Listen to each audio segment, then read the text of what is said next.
김영삼 정권이 스스로 역사의 평가에 맡기자고 했던 1.12와 5.18 사건에 대해 방침을 바꿔 수사를 제기하며 사법 처리에 나선 것은 느닷없는 결정이었다.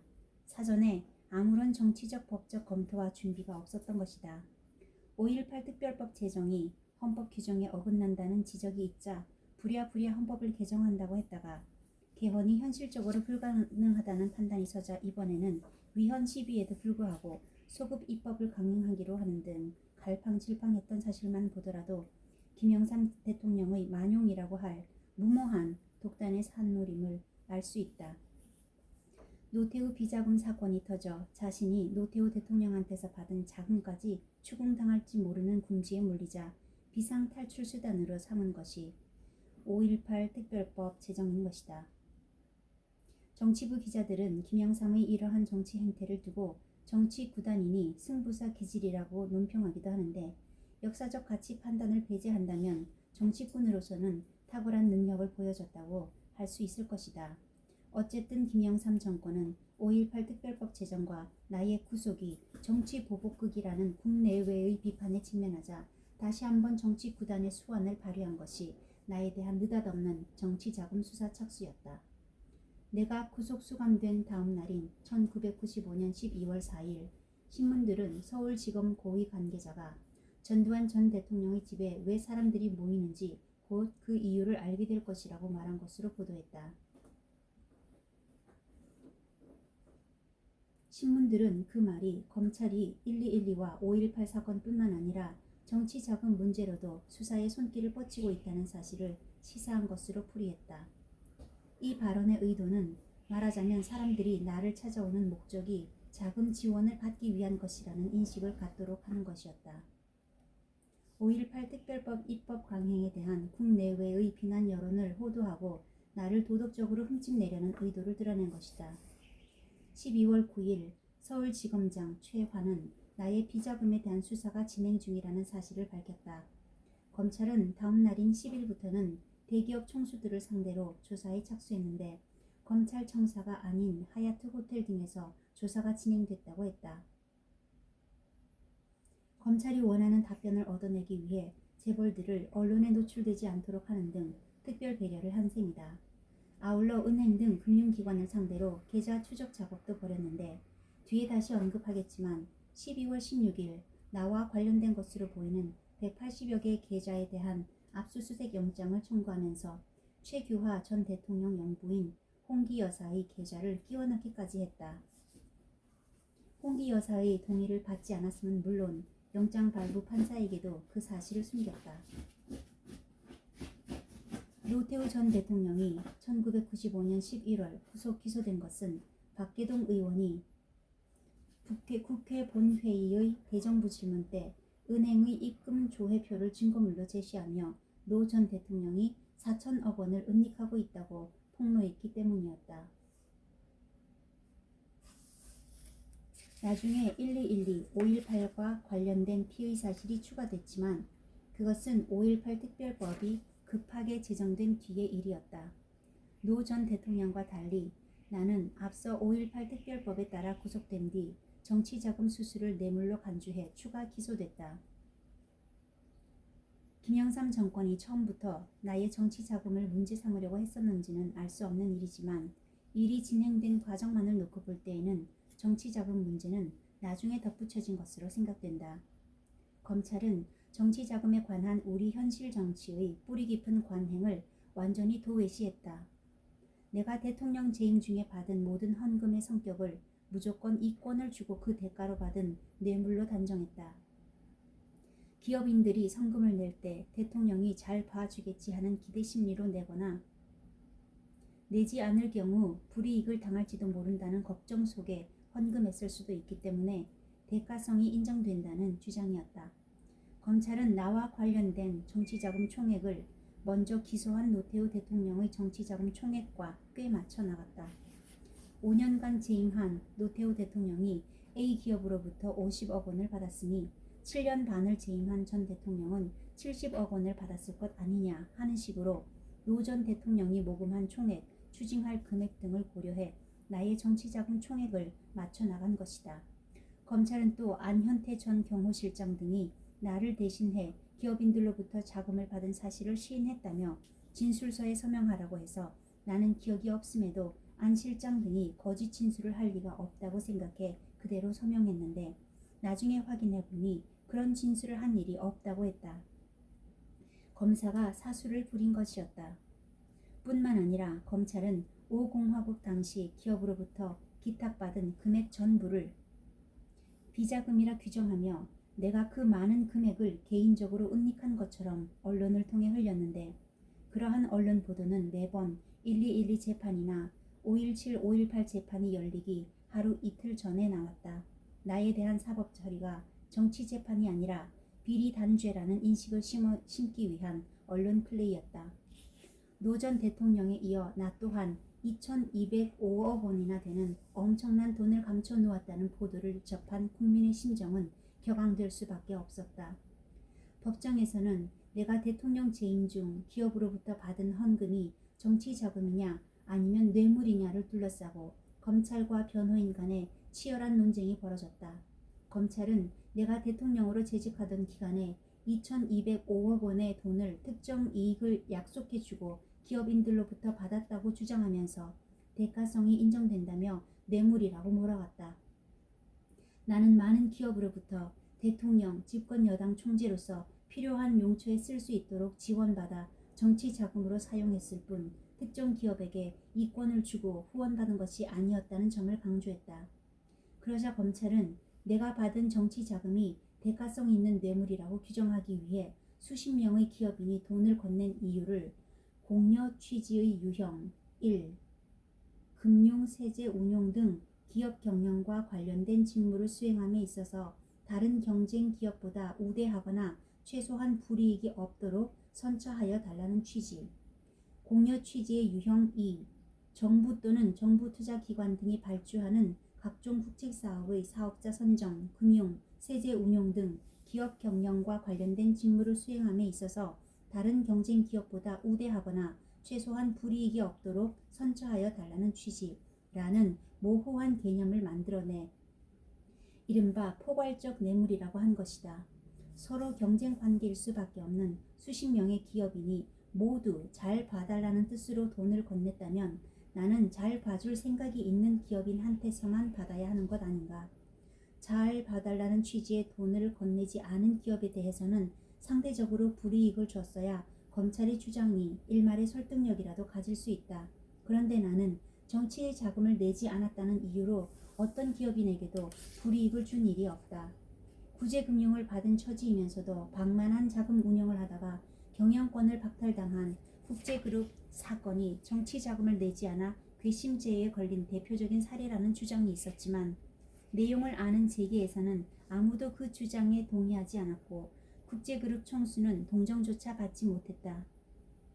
나는 재임 중 기업들을 많이 도와주었다. 중소기업들을 집중적으로 지원해 중견기업이 되도록 해주었고 대기업들도 오늘날 우리나라가 세계 10위권의 무역대국으로 성장하는데 견인차 역할을 할 수 있도록 최선을 다해 지원했다. 중견기업은 물론 중소기업들이 가장 사업하기 좋았고 크게 성장할 수 있었던 시기가 5공화국 때였다는 사실은 업계에서 더 잘 알고 있다. 대기업들의 횡포를 정부에서 견제해 주었던 것이다. 내가 정치 자금을 받으며 대가를 주려고 생각했다면 그럴 수 없는 것이었다. 나는 정치 자금을 수수할 때 대가의 개념은 아예 없었던 것이다. 실제로 정치 자금을 건네는 자리에서 기업인들이 경제계의 일반적인 어려운 사정을 말하는 경우는 있었지만 이권과 관계된 무슨 일을 어떻게 도와달라고 청탁하는 등의 일은 없었다. 기업인이 대통령에게 돈보따리를 들고 와서 이권 문제를 부탁한다는 것은 당시에는 상상도 할 수 없는 일이었다. 아마 그 뒤의 정권에서도 그러한 일은 없었을 것이다. 대통령과 기업 총수 간의 관계가 거래 관계일 수는 없는 것이다. 변호인들은 정치 자금의 사용처를 완전히 공개함은 물론 나에게 돈을 주었다고 진술한 기업인들을 증인으로 요청해 2,205억 원이라는 금액이 정략적 목적에 의해 턱없이 부풀려진 것이라는 사실을 밝혀내야 한다고 나를 설득하려고 했다. 하지만 나는 변호인단의 요청을 받아들일 수 없었다. 불과 한 달 전 노태우 비자금 사건 수사와 관련해서 검찰에 불려다니며 취재진들과 몸싸움까지 하다가 부상을 입기도 했던 기업인들에게 나의 일 때문에 다시 똑같은 수모와 고통을 안겨줄 수는 없다고 생각했다. 더욱이 유죄로 인정될 경우 사형 선고가 정해진 죄목으로 재판을 받고 있는데 정치자금 액수의 많고 적음을 따진다는 것은 의미가 없다고 생각됐다. 또한 대통령을 지낸 사람이 법정에서 기업인들과 대질하면서 50억 원을 주었다, 아니다, 30억 원밖에 안 받았다 하는 식으로 싹 다툼을 벌인다는 것은 참으로 할 짓이 아니라고 생각했다. 따질 것을 따지지 않아서 형량이 늘어난다거나 추징 금액이 많아진다고 해도 차라리 그 고통을 감내하는 쪽을 택해야지 기업인들과 대질한다는 것은 도저히 생각할 수도 없는 일이었다. 그러나 이러한 나의 결심이 그 후 재앙처럼 나의 여생을 괴롭히는 천형이 될 줄은 그 당시에는 전혀 생각지도 못했다.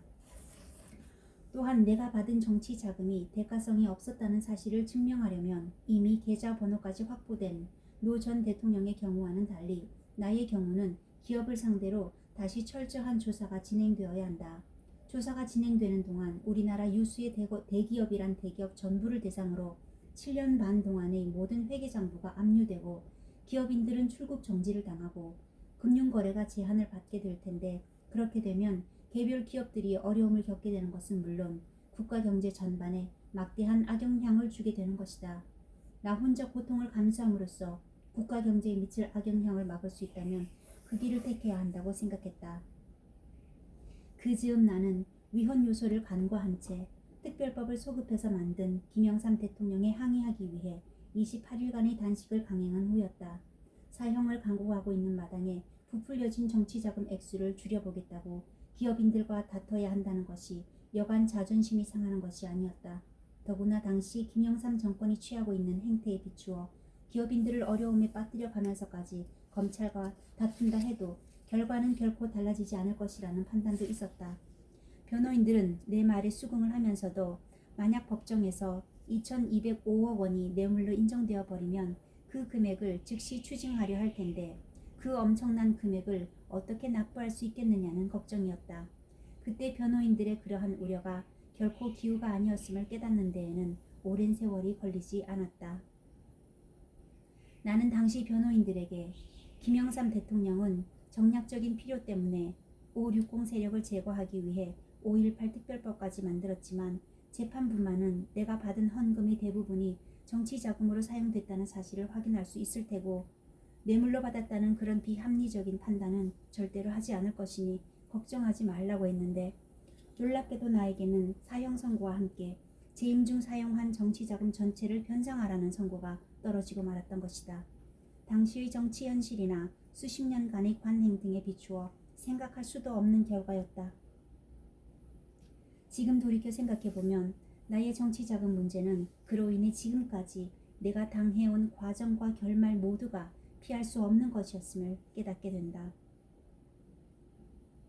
앞에서 살펴봤던 것처럼 김영삼 정권이 노태우 전 대통령의 비자금 사건과 관련해서 자신의 대선 자금 문제가 불거질 위기에 직면하자 느닷없이 1212, 5.18 사건을 들고 나와 소급법인 5.18 특별법으로 나를 올가매려 했고 그 일이 비겁한 정치 보복이라는 지적을 받게 되자 나의 도덕성에 상처를 주어 자신의 비겁함을 상쇄하고자 나의 정치 자금 문제를 캐내게 된 것이다. 노태우 전 대통령은 2010년에 발간한 회고록에서 1993년 대통령 선거 때 김영삼 후보 측의 요청에 따라 3천억 원을 선거 자금으로 지원해준 사실을 밝히고 있는데 노태우 비자금 사건을 철저히 수사하면서 사용처를 추궁하다 보면 그 사실이 드러나지 않을 수 없었던 것이다. 그러니까 노태우 비자금 사건이 자신의 선거자금 문제로 비화되는 것을 차단하기 위해 느닷없이 수사가 종결된 1212와 5.18 사건을 다시 꺼내든 것이다.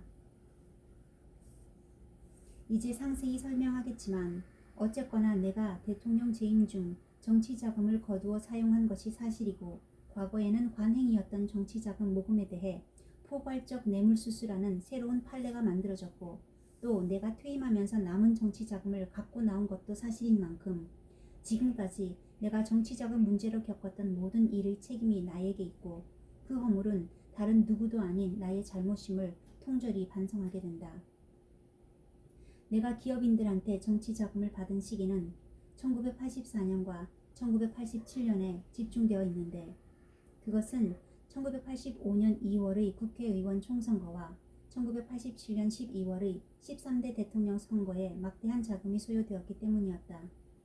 대통령직을 수행하는 데에는 당 운영, 선거 등 외에 국정 운영과 관련된 통치 자금도 필요했다. 군 장병과 경찰, 벽지 및 오지에 근무하는 공무원과 불우한 국민에게 줄 격려금도 필요하고 특수 임무를 수행하는 공직자와 중요한 국가적 연구과제를 맡은 과학기술인, 올림픽의 성공적 개최를 위한 지원 활동 등에 쓰였다. 이러한 일에 필요한 자금이 모두 정부 예산에 충분히 반영되어 있지 않았기 때문에 기업인으로부터 받은 정치 자금으로 충당했던 것이다. 내가 이 글의 결말을 짓는 대목에 와서 특히 후회스러운 것은 퇴임할 때 정치 자금을 남겨놓은 일이다. 앞에서 설명했지만 1988년의 13대 국회의원 총선거는 1987년 12월의 13대 대통령 선거 후 이른 시일에 치를 생각이었다. 나의 임기가 1988년 2월 25일에 끝나니 그 전인 2월 초쯤에 총선거를 실시하면 되는 일이었다. 대통령 선거 후 1개월여의 시간이 있으므로 선거 준비에 시간이 촉박하다고 할 수도 없었다. 대통령 선거에서 승리했으니 그 여세를 몰아 총선에 임하는 것이 유리하다는 것은 선거를 해보지 않은 사람도 누구나 알 수 있는 선거 전략의 상식이다. 그러니까 나는 내가 대통령으로 재임하는 기간에 총선을 치르게 되고 그러면 내가 당의 총재는 아니지만 당의 명예 총재인 현직 대통령으로서 총선에 필요한 자금을 어느 정도 감당해야 할 사정이었다. 내가 임기를 마치고 청와대를 떠날 준비를 하던 때 내가 보유하고 있었던 정치 자금은 1600여 억 원이었다. 13대 총선이 나의 퇴임 전에 실시될 것으로 생각해서 준비하고 있던 자금이었다. 그런데 노태우 당선자 측에서 총선을 내가 퇴임한 후인 4월에 실시하자고 요청해왔다. 집권 여당의 총재이고 곧 대통령에 취임할 당선자 측의 요청을 받아들이지 않을 수 없었고 나는 13대 총선의 후보자 공천 등 총선거 실시와 관련된 일에서는 한 걸음 뒤로 물러서 있어야 했다. 그래서 나는 2월 25일 대통령 취임식장으로 출발하기 전 청와대에서 노 대통령에게 총선 때 쓰라며 550억 원을 인계했다. 노태우 대통령이 대통령으로서 또 여당 총재로서 사용할 자금이니까 용처에 관해서는 아무 말을 하지 않았지만 취임 초부터 기업인에게 정치 자금을 받게 되면 아무래도 부담을 갖게 되니까 한동안은 인계받은 자금으로 충당하는 게 좋겠다는 당부의 말을 했던 것으로 기억된다. 13대 총선 준비가 당선자와 당 중심으로 진행되고 있었지만 선거일이 임박하자 민정당의 후보자들이 당의 명예총재인 나에게 개별적으로 지원을 요청해왔다. 나는 4월의 13대 총선이 중반전에 들어간 3월 하순 미리 예정된 레이건 미국 대통령의 방미 초청 일정에 따라 미국을 방문 중이어서 생각했던 만큼 민정당 후보들을 지원해 주지는 못했지만 이들에게 상당액을 보태주었다. 그래서 내가 퇴임 무렵 보유하고 있었던 1600억 원 가운데 600여 억 원은 50 청산 소동이 벌어지던 시점에도 남아 있었다. 내가 청와대를 떠나면서 남아있던 정치 자금을 가지고 나온 또 하나의 이유는 앞에서 설명했듯이 내가 퇴임 후 전직 대통령으로서 보다 적극적인 활동을 하려고 마음먹고 있었기 때문이다. 뒤에 구체적인 사례들을 언급하겠지만 나는 대통령의 임기를 마치고 청와대를 떠나면 그것으로서 대통령으로서의 책임은 벗어나지만 국가 원로로서의 역할과 소임은 따로 있는 것으로 생각했다. 먼저 국가원로자문회의 의장을 맡게 되는데 국가원로자문회의는 헌법기관인 만큼 정해진 예산이 있어서 사용하면 되는 것이지만 국고에서 지원받는 예산이란 것은 넉넉할 리가 없다. 나도 재임 중 최규하 대통령이 의장을 맡았던 국정자문회의가 단체 또는 개별적으로 외국을 방문한다거나 하는 등의 특별한 일이 있을 경우에는 별도로 지원해 드리고는 했다. 나의 경우 후임 대통령으로부터 그러한 지원을 받을 수 있을지 알 수 없을 뿐만 아니라 나는 최규하 국정자문회의 의장보다는 나이도 젊고 그래서 보다 적극적이고 활발하게 일을 하려고 했던 것이다. 국가원로자문회의 의장 자격으로서가 아닌 전직 대통령 또는 개인 신분에서 재임 중 친분을 맺은 외국의 정상이나 지도급 인사들과 교류하게 될 때에도 국가 예산에서 그 소요를 담당하게 할 수는 없는 일이고 기업인들한테 신세를 질 수도 없는 일이다. 어차피 내가 개인적으로 마련해서 써야 한다고 생각한 것이다. 지금 와서는 후회가 되지만 그때 나는 전직 대통령이 되는 것은 은퇴하는 것이 아니고 새로운 자리에서 새로운 임무를 맡아 내가 평생 살아온 대로 적극적이고 활동적인 전직 대통령의 삶을 살아야 한다고 굳게 믿었던 것이다. 임기를 마치고 청와대를 떠나던 날 내가 가지고 있던 공식 직함은 국가원로자문회의 의장직과 민주정의당 명예총재 두 가지였다. 국가원로자문회의의 기능과 관련한 논란에 관해서는 앞에서 언급한 바 있지만 나는 이 기구에 대해 정치권, 특히 나의 후임자인 노태우 대통령 측에서 그처럼 예민한 반응을 보일 줄은 전혀 예상하지 못했다. 직전 대통령이 의장을 맡는 대통령 자문기구는 이미 나의 전임인 최규하 대통령 시절부터 설치 운영되어 왔다. 최규하 대통령은 1980년 2월 국정의 주요 사항에 관한 대통령의 자문에 응하기 위하여 국가원로로 구성되는 기구인 국정자문회의를 구성했다. 국정자문회의는 각계 원로 23명으로 구성되어 있었다. 5공화국이 출범하자 국정자문회의는 1981년 4월 최규하 전 대통령이 의장을 맡아 각계 원로 25명으로 재편되었는데 그 구성이나 성격 등은 거의 변화가 없었고 5공화국 기간 내내 정상적으로 기능했다. 그러다가 1987년 10월 개정 헌법에 따라 국정자문회의가 국가원로자문회의로 바뀌게 된 것이다.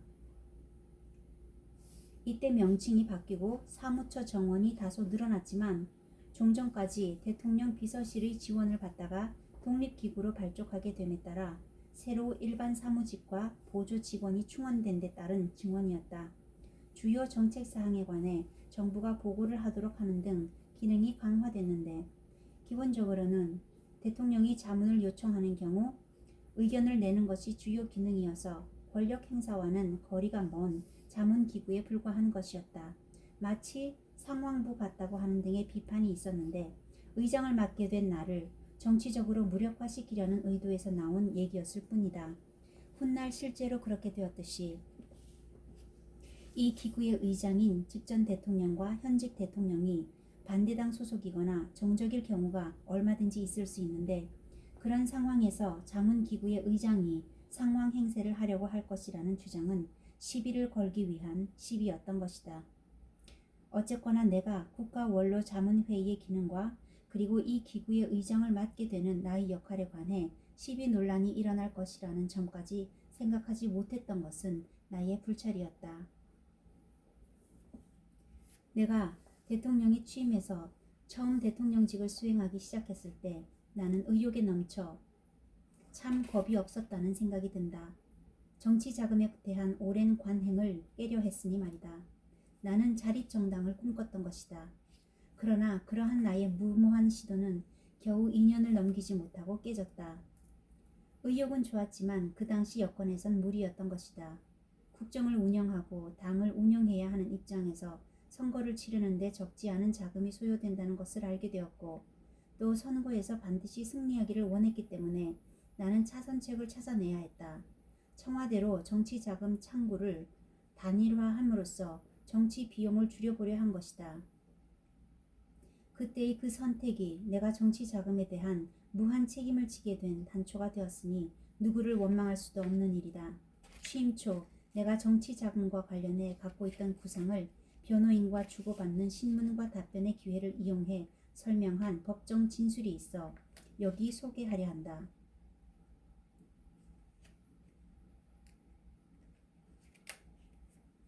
1996년 4월 15일 정치자금 2차 공판 때의 증언 내용이다. 1980년 9월 1일 대통령이 취임한 이후 민정당을 창당한 것은 우리나라의 헌법이 정당 정치를 전제로 할 뿐만 아니라 내가 국정지표로 실현코자 하던 선진조국의 창조를 위해서도 정당 정치의 정착이 반드시 필요해서였다.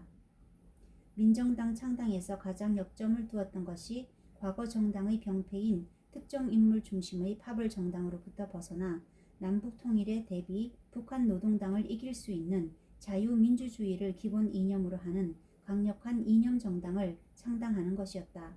나는 대한민국이 건립된 이래 우리나라의 정당 정치가 실패한 것은 정당의 운영을 부정한 정치 자금에 의존하는 붕당 정치에 연유하는 것으로 보았기 때문에 민정당이 진정한 이념 정당이 되기 위해서는 정당의 운영이 당원의 당비로 운영되는 자생 자립 정당이 되어야 한다고 생각했다. 따라서 민정당의 운영은 당원의 당비만으로 유지하고 정치인은 지위의 고하를 막론하고 정치 자금을 모금하지 못하도록 조치했다. 물론 나도 기업인들로부터 정치 자금을 받지 않았고 기업인들이 종래의 관례에 따라 정치 자금을 제공해도 이를 거절했다. 또 당원의 부패를 예방하기 위해 민정당의 기간 요원 전원을 유급 당원으로 충원하는 정당사에 있어 처음 있는 조치도 실행했다. 그러나 이와 같이 창당 과정에서 당원의 당비만으로 충당되는 자립정당을 구상했던 민정당을 실제로 운영해보니 객출되는 당비는 연간 100억 원에도 못 미치는데 중앙당과 지부당의 운영비는 약 300억 원 가량이 소요되어 연간 200억 원 가량의 당 운영비 부족 현상이 일어났다. 게다가 내가 평소 정치 부패의 근원이라고 생각하던 과열선거 풍토도 근절되지 않아 국회의원 선거에서도 엄청난 선거 자금이 소요된다는 것을 알게 되었다. 이를 시정하기 위해 제5공화국 헌법에 1지역구 2인 당선제인 중선거구제를 도입하여 선거 비용이 적게 들고 정책 대결이 깨끗하게 이뤄지는 국회의원 선거 제도를 정착하고자 했지만 역시 우리나라 특유의 정치 풍토로 막대한 선거 자금이 소요되는 것은 여전했다. 이러한 어려움을 극복하기 위해 나는 정당 운영비의 국고보조 제도도 한때 구상했지만 당시 국가재정 상태 때문에 실행하기가 어려웠고 국민의 공감대도 얻을 수 없어 포기해야 했다. 또 정당 후원회 제도도 검토했지만 그 역시 당시의 미숙한 정치 환경에서는 도입이 불가능했다. 나는 우리나라 정치 현실에 대해 잘 알지 못하는 상태에서 대통령이 되어 합리적인 정치 제도를 도입해보고자 했으나 우리나라의 정당 정치사 40여 년 동안 역대 여야 지도자들이 만들어낸 정치 자금과 정당 정치의 연결고리를 단절하는 일은 대통령으로서도 역부족이라는 것을 절감하게 되었다. 그래서 한때는 엄청난 민정당의 당 운영비와 4년마다 치러야 하는 국회의원 선거의 선거 자금 모금의 어려움을 극복하기 위해 민정당을 탈당해 초당적 입장에서 국정을 운영하는 방안까지도 심각하게 검토한 바 있다. 그러나 정당의 기반이 없이는 강력한 국정 운영이 불가능하다는 것을 실감했다. 그 결과 내린 결론이 정당 정치를 위해 필요 불가결한 정치 자금을 내가 기업인들한테서 받는 자금으로 충당할 수밖에 없다는 것이었다. 나는 당시의 정치 속성과 정치 여건 때문에 할 수 없이 과거의 관행을 답습하기는 했지만 그런 가운데에서도 정치 자금과 관련한 부작용을 최소화하려는 노력을 기울여왔다. 정치 자금 수수에 있어서는 3대 원칙을 정해 정치 자금을 모금하였다. 내용은 이렇다. 첫째, 정치 자금은 결코 강요하지 않으며 둘째, 특정 이권의 대가로서 정치 자금을 수수하지 않으며 셋째, 정치 자금의 모금 창구를 대통령 한 사람으로 단일화한다는 것이었다. 내가 정치 자금을 직접 관장하려고 결심한 이유는 이렇다. 전 정권은 정치 자금 조성에 여러 사람이 참여했기 때문에 정치 부패가 지나칠 정도로 발생하여 정치 부패가 사회 각 분야의 부정부패로 확산되었다고 생각했다. 나는 이런 부정부패를 방지하기 위해 대통령인 내가 중간 관리자를 배제하고 직접 관장하는 것만이 정치 부패를 최소화하고 정치 자금을 둘러싼 여러 가지 정치적 의혹 사건을 없애는 길이라고 생각했다. 정치 자금의 모금을 단일화해 당의 총재이자 대통령인 내가 책임지고 당이 필요로 하는 자금을 마련하여 조달하겠다는 원칙을 민정당의 모든 당직자와 당원들은 잘 따라주었다. 나의 재임 중에는 물론 퇴임 후에도 당과 정부, 청와대 관계자 가운데 정치 자금과 관련해서 개인적인 비리를 저지른 사례가 단 한 건도 드러난 것이 없는 사실은 매우 고맙고 다행스러운 일이 아닐 수 없다. 정치 자금 모금 창구를 나 한 사람으로 단일화한 결정이 결국은 퇴임 후 나에게 닥친 모진 추궁과 수모의 단초가 되었지만, 한편으로는 정치 자금을 둘러싼 공직자와 당 간부의 부패를 방지한 결과가 된 셈이다. 정치 자금을 거두려고 하니 과거의 신뢰를 참고할 필요가 있었다. 박정희 대통령 시절 정치 자금 모금 문제에 관해서는 내가 대통령이 되기 전에 박종규 전 경호실장한테 들은 얘기가 있었다. 박종규 전 경호실장이 박 대통령 시절 18년간의 정치 자금 모금 실상 전모를 다 알고 있지는 않았겠지만, 그가 경호실장에서 물러난 1974년까지의 사정은 비교적 정확하게 알 수 있는 위치에 있었다. 그에 따르면 청와대의 대통령 비서실장과 경호실장이 따로 거뒀고, 정치 자금의 주요 수요처인 여당에서도 따로 모금해서 당의 운영비와 선거 자금 등에 충당했다고 했다. 당에서도 창구가 이원화되어 있어서 사무총장과 재정위원장이 별도로 모금했다는 것이다. 청와대와 당에서 거둔 총액이 1년에 얼마나 되는지 알 수는 없지만, 현대그룹 등 재벌한테서 5억 원 등 주요 대기업으로부터 매달 40억 원씩 정치 자금을 모았고, 이와 별도로 대통령 비서실장이 따로 1년에 40억에서 50억 원의 정치 자금을 거뒀을 것이란 얘기였다. 박정희 대통령 시절의 김정년 비서실장실 권숙정 보좌관은 2013년 한 주간신문에 기고한 글에서 분기별이나 2달에 한 번씩 대통령으로부터 자금을 타와서 금고에 보관해두고 월정 지출과 지시에 따른 지출을 했다고 밝혔다. 통치자금은 정부 시책에 힘입어 이익을 많이 낸 매출 순위 30대 기업으로 한정 등의 원칙을 정해놓고 기업인들의 헌금을 받았다고 했다. 2000년에 들어온 이후의 상황에 대해서는 알 수 없는 일이지만, 최소한 그 이전까지는 우리나라에서 정치를 한 사람치고 정치 자금과 관련해서 한 점의 티도 없이 깨끗하다고 장담할 수 있는 사람은 없다고 해도 지나친 말은 아닐 것이다. 15대 대통령 선거가 한창 진행 중인 1997년 10월 폭로된 김대중 후보의 비자금 의혹이 검찰 수사로까지 번질 위기에 처하자, 김대중 씨는 여야 정치인 한 사람도 빼놓지 않고 정치 자금을 받았지만 우리나라 관행상 죄가 안 된다. 수사를 하면 모두 해야 할 것이며, 김영삼 대통령 비자금까지 전부 공개하면 나도 공개하겠다고 반발했다. 자칫 사법 처리되거나 대통령이 될 수 있는 마지막 기회를 놓칠지도 모를 상황에서 배수진을 치느라고 한 말이기는 하지만, 그 당시까지 우리나라의 정치 자금에 관한 실상을 솔직하게 털어놓은 것일 터였다. 노무현 16대 대통령도 2000년 총선을 치른 후 원도 한도 없이 돈을 써봤다고 수뢰한 것으로 보도된 일이 있다. 선거를 치르는 데 소용되는 엄청난 자금이 법에 정해진 절차와 한계 내에서 조달되고 사용되었다면 그런 말이 나올 수 없다.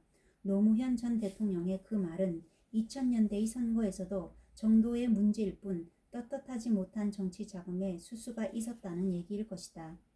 관행이라고 해서 위법이 아닌 것으로 되지는 않지만 시대적 상황과 여건을 고려할 필요는 있는 것이다. 김영삼 대통령 시절인 1994년 3월 4일 공직선거 및 부정선거 방지법, 정치자금법 개정안, 지방자치법 개정안 등 정치 관련 개혁 법안이 통과됨으로써 정당 운영비와 선거 비용 등을 국고에서 지원받을 수 있게 되었다. 5공화국 시절에는 국가재정 형편상 불가능했던 일이 실현된 것이다. 그러니까 나의 후임 대통령들은 정치 자금과 관련해서 나보다는 훨씬 좋은 여건 속에 있었던 것이다. 그럼에도 불구하고 후임 대통령들 역시 정치 자금과 관련한 의혹에서 자유롭지 못한 것이 사실이다. 정치 자금과 관련한 관행에 대해서는 앞에서 언급한 김대중 전 대통령의 발언도 있지만, 청렴 정치인의 상징처럼 평가받는 이광요 싱가포르 전 총리도 정치 자금과 관련해 내가 구속된 일을 놓고 그의 회고록에서 전두환 씨와 노태우 씨는 그들이 집권했던 시기에 통용되던 그 당시의 기준에 따라 행동했고, 그러한 기준에서 판단한다면 관행이라고 썼다. 관행이라는 것은 그 시대적 여건과 환경에 따라 통용되고 관용되는 것이다.